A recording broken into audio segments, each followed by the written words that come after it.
What's good, everyone? This is Dr. Nee Darko.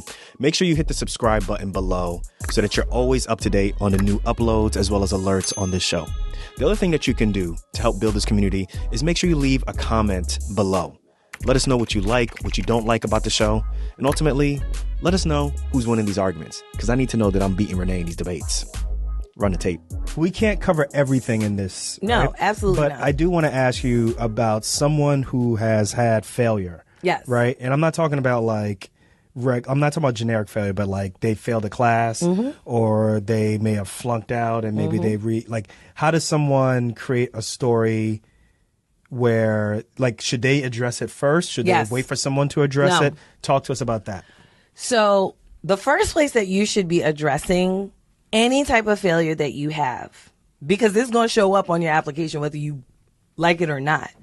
The first place that you should be addressing that failure is in your personal statement. Okay. And people always ask the question, should I address it in my personal statement or should I not? And I always answer but why wouldn't you? Right? Because you can't hide it. Right. Because they don't want to talk about it. But here's the question. What if someone wants to talk about it? And the first time you ever thought about what you were going to say about this thing is during the interview when somebody asks you, tell me about why you took boards twice. When you write it on your personal statement, that gives you an opportunity to really formulate what it is that you want to say if someone were to ask you that question. It allows you to hash all of that out. So what about that thought process of me failing the boards isn't really me. It was just a small blip and I don't want to be defined by that. What if someone says that? Because some people are a lot of people would be like that. I would be like that, right? But I think that that's true, right? I think that, failing boards isn't necessarily, an indictment on your character, right? That's not what that is. You'd have to get that person to get out of that mindset, though. Correct. But a lot of people feel that way. Correct. But the way that, listen, if someone who is interviewing you thinks that failing boards is a part of, is like a character flaw, there's no way in a 15-minute interview that you are going to convince them otherwise. The only thing that you can do is make yourself comfortable with giving the answer that you're going to give, which is why I say hash it out in your personal statement. Because when you're hashing it out in your personal statement, I will tell you, that is the part of the personal statement that if you include that in your personal statement, you're going to write and rewrite that and rewrite that and rewrite that part a million times before you come up to the final version. The reason that you're rewriting it so many times is because you need to hash out in your mind, not just what you're going to say, but you need to hash out in your mind that this is not a character flaw and you need to get all of the emotion out of it so that you can just tell the story, tell what happened. I failed it. Then I went back. I did this differently. I did that differently. And I came back and I rocked it. So how would you bring that up in your, let's say you brought it up very small in your personal statement, right? Or whatever. It's brought up. It could be big, it could be small. I wouldn't bring it up big in your personal statement, but I would give it a little, I'd give it a little attention. You threw your Maya Angelou and I rise, I Phenomenal woman. Right? You did all that, right? So now it's time for the interview, right? Yes. So who's bringing it up? You bringing it up in your story? For example, if I say, tell me about who you are, right? Is that coming up then, or are you not bringing it up and then kind of saying, well, I want to say, when does that come up? So I think it depends, right? I think it depends. And this is where the story is very important and the themes that you pick are very important, right? If one of your themes is resilience, right? The question becomes, well, how do you show resilience, right? If some people have failed, boards more than once, right? Which is okay, this is just not, something that you can absolutely ignore, right? If you fail boards 3 times, it's right? It's a part of your fabric. You just can't ignore it. You might have to mention it, but again, that's where you think about it over and over and over and you hash it out in your personal statement. Very small paragraph. You don't want a whole half a page dedicated to how you fail boards 3 times. But for the interview though. But for the interview, that's what I'm saying. It depends. It depends. If you fail boards once and then you came back and you rocked it, it's okay, if somebody asked me about it, they asked me about it. They don't, then they don't. What if they ask you about it? What are you going to say? But that's what I'm saying. You hash it out. So how would you say it? This is I don't role know. playing. I'm not. This is not my story. Make it your story. You just made a surgery story. So, okay. So they looking for you for role play. Oh my God. I want to talk about it because, my girl, how many times did you fail boards? Depends. For real? I never failed boards. Okay, I know. That's true. So no, actually, I did fail one board exam, not in medical school. I actually failed my written boards for OB. Remember? And I went back the next year, and you rocked it. And I don't know if I rocked it, but it was a pass-fail, so I passed. All right, so okay, but play us through this like as if you failed something in residency, or sorry, you failed something in medical school. Yes. Your boards. Okay. Right? So somebody asked you. Yes. During this interview. Fine. All right, Dr. Renee, our student Dr. Renee, that's great to learn about you. But at Doc's Outside the Box surgery residency, none of our previous candidates had any type of failure. They don't even know what that means. Why should we choose you? That is a very surgery and question to answer. Nobody's because asking that type of question. you surgeons are okay. You surgeons are like that. Keep your hands to yourself, Dr. Answer the question, please. And they're not supposed to know what happens below the camera. It's none of y'all business. Move on. Keep your hands to yourself. So something, let's say, for example, if I fail boards, sometimes people fail boards, because there are distractions, with family issues. Sometimes people fail boards just because, it was hard and, or they didn't know how to study. So whatever your answer is, for example, if you say, well, maybe you didn't realize how much time you needed to dedicate, to studying, or you didn't have, a strategy that worked well for you. Right? You might say that. You might say that, you were distracted, because you had to take care of things at home. Maybe there was a sick family member and unfortunately your time got divided up. And so you weren't able to really dedicate that much time. But once you figured out that, you figured out how to kind of get that, whatever that issue was off your plate, that you were then able to dedicate that time and be able to do well on boards, right? Whatever you're saying, right, was the problem with boards, it is always important to follow up with what did you do in order to solve that problem. You can't just leave it, my grandmother was sick, so what happened was I had to, take care of her and, and then that's why I failed.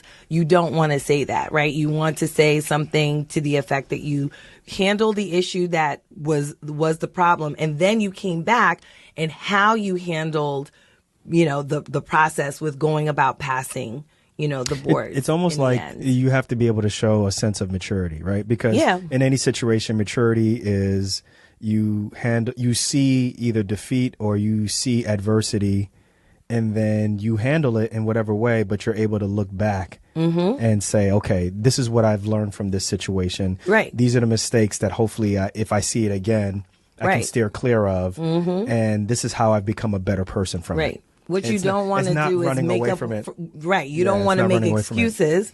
You want to be able to say, right, show your growth, right? Show your process of growth. So it's like embracing the issue as opposed to running away from it. Right. Absolutely. I mean, if you see that you did something wrong, then you could, or that you did something that was ineffective, you can essentially say, you know what, I tried this method and it actually didn't work for me. It wasn't effective. And so I came back, really analyzed what worked for me, and then I went on and did this process, What the last question I have for you, and they basically wanted to know how to leave a positive, lasting impression. So I'll leave that for you towards the end real quick because we're getting a little bit too long, is the concept of rehearsal, right? Like mock interviews. Right. So mock interviews, storytelling, how do you come off as not being too rehearsed? Because you could be nervous, right? And telling a story to your friend is different than telling a story to someone that you never met before. You feeling like the eyes are on you. Yeah. You don't want to sound like a robot. A humana. Nobody knows what humana is, babe. This, what y'all, millennials, Gen Z, do y'all know But it? basically, you're so nervous, you're just like, you're searching for words and so forth.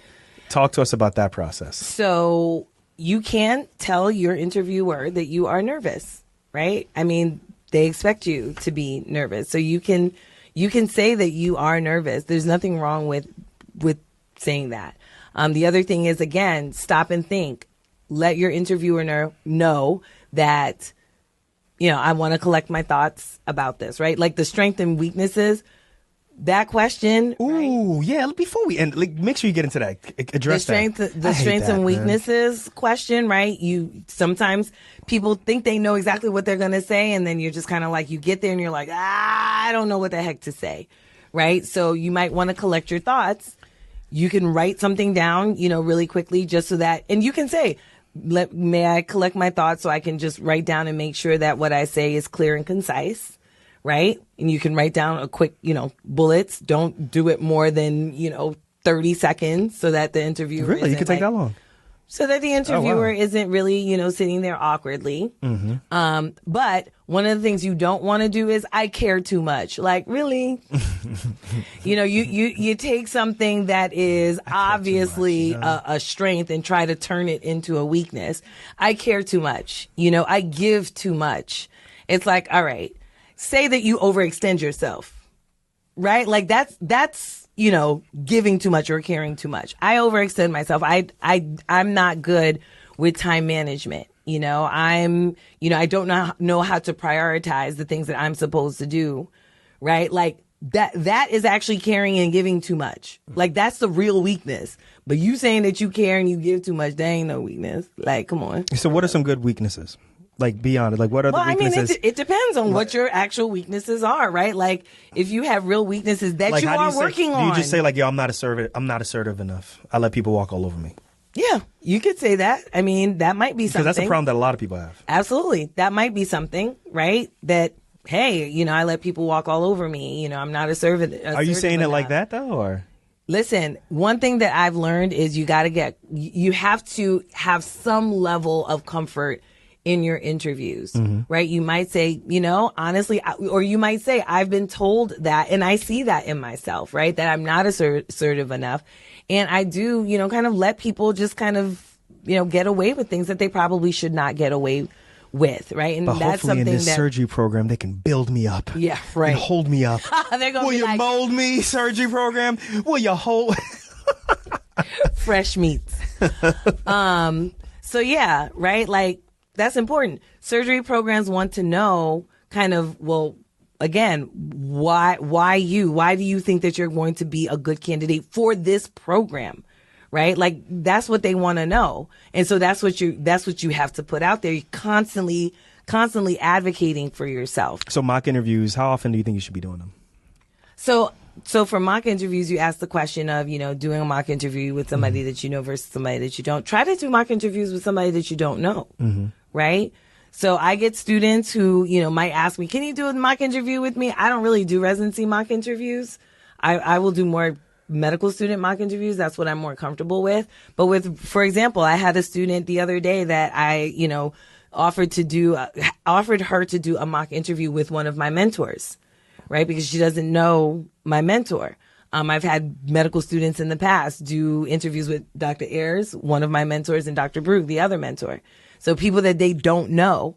I think that that's important. That's how you might get comfortable with talking and telling your story to somebody that you don't know. And there's no risk in that, right? Because that person is just looking out for you and making sure that you answer the questions appropriately, right? Okay. There's no right answers. There's some wrong answers, but there's no right answers. So how do you have them leaving with a positive impression of you? What's the long lasting thing? Like, man, wow. Student Dr. Voney, she ain't gonna make it here, but she'll make it somewhere else. She'll make it somewhere else. Like, how do you do that? So the way that you do that is you stick to your theme and you tell your stories and, you advocate for yourself. That literally is the entire formula, right? It's the incremental things that you do in the interview, right? Every single question, hitting it so that it hits some part of that theme. So that way, when someone leaves, when you leave the room or you leave the Zoom room or whatever, there's a story that sticks in that person's head that is kind of that's the story that in their minds defines you. You know, like, man, this student is really compassionate. She told this story about X, Y, and Z. She never said the word compassionate. She didn't say, oh, I'm so compassionate. It's like, you're not using buzzwords. No, buzzwords. Yeah. Buzzwords, get them out, right? That's the laundry list. Get the buzzwords out. Tell me a story, and I will tell you if you are compassionate. I will determine whether or not you're compassionate or whether or not you're a jerk. Right? Because I could come to that conclusion too. I've had people tell me a story where I'm like, ooh, you a real jerk. That was my first time I told you the story. Like, you ain't gotta. I'm not talking about you. Oh. I'm talking about the story that I told when Dr. Love was on. You sure it wasn't about me? No, it wasn't about you. It was about, I'll tell this story real quick and then we'll see if we can't wrap this up. But the story that I told in a previous episode was about someone who was having problems getting a residency program for almost 7 years. Almost 7 years. And he would get interviews every single year. But he, for whatever reason, could not land a spot. And so he had been working, obviously, over those 7 years, doing X, Y, and Z. And, medical students, we don't work, right, as medical students. But he was outside of that norm. And so I guess he went to an interview where he had a friend who was in that residency program. And the friend was, I think, going to get cronuts. Remember when cronuts was really big? Mm-hmm. Remember? And he was like, hey, you want a cronut? And he's like, yeah. He pulls out a wad of cash and says, get some for everybody. And he told me that story. And I said, that's why you didn't get into that program. And he's like, what do you mean? That's pretty pretentious. That's very pretentious. Yeah. And I said, that right there is a red flag. And I said, I will tell you right now, if you came to my residency program and you did that, we would all rally against you not to come to this program. And he was like, oh, you're reaching. And I said, listen, you can say I'm reaching, but I graduated from residency already. You trying to get in. And I'm telling you, what you did was not cool. I understand you think you're trying to be nice. I didn't do anything that bad. No, you didn't do anything that bad. Right? But, things like that. And people watch even when you're not in the interview. So if you are doing in-person interviews, don't flip the bird off at somebody who cut you off in traffic, because you don't know if that person is the person that you're going to meet with when you go to interview and get off that exit, So. Well, Vincent, thank you very much for submitting that question. You got an entire episode dedicated. I know, that was supposed to be 30 This was not supposed to be that long of an episode, and this is Renee's bag. So be happy about that. So you see, I didn't speak much. I let her do what she had to do. Really? But listen, guys, we really enjoy when you guys ask us questions, because that's the way in which we connect with you all. Whether you are in attending, or you are in training, or you're in the pre-med version or pre-health version of whatever you're going towards, shoot us some questions so we can answer some questions for you. We don't just talk locums. We talk a whole bunch of different things, but locums is our bag also. So between getting into medical school and residency and interview and locums, that's what we do. But I mean, also. Absolutely. You got talking to Mike. Yeah, I am. You are either having or going to have had the interview with Christy Olson, but you're going to be talking in that episode about just kind of interviews after when you're finishing residency, and that's a very different type of interview process, right? That's a very different type of interview process. And it just, you mentioned locums, and that just kind of reminded me, about the fact that we have this locums course upcoming.